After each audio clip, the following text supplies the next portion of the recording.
সবাইকে রাধে রাধে। আজকে আমাদের সাইকেলের কষ্টের যাত্রায় দেখো কোথায় ছিল, সেটা হলো ওই দিশা আছে উজ্জৈন, উজ্জৈন টাউন। আর ওখানে মহাকালেশ্বর মহাদেব বিরাজমান। আর এখানে আমরা রাত্রি কাটিয়েছিলাম, তার মানে সিটির বাইরে, টাউনের বাইরে এই জায়গার রাত্রি কাটিয়েছিলাম। তো গুরু ভাইয়ের সাইকেল সকালবেলায় লিক হয়ে গেছিলো, এইখানে লিক হয়েছিল, যার কারণে এখনো যেতে পারিনি। এখন 8টার উপরে বাজে, যার কারণে বড়ই আফসোস লাগছে ভগবান। কেননা প্রতিদিনে 150 কিলোমিটার করে রুটিন ছিল যাওয়ার, মানে যদি না যাই তো আমরা পৌঁছাতে পারবো না টাইম মতো। আর আজকে যে করে হোক যেতেই হবে, অনেক কষ্টের পথ।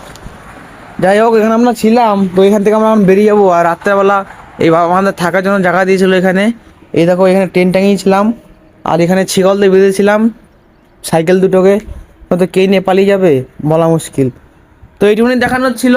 আমার নাম কৈলাস, ভারতের 4 ধাম 12 জ্যোতির্লিঙ্গে সাইকেল নিয়ে যাত্রা করছি। তোমরা সবাই ভালো থেকো, প্রেম থেকে জানিয়ে দিও রাধে রাধে। আমার ভিডিও যদি ভালো লাগে তো শেয়ার করে দিও, ফলো করে দিও। রাধে রাধে।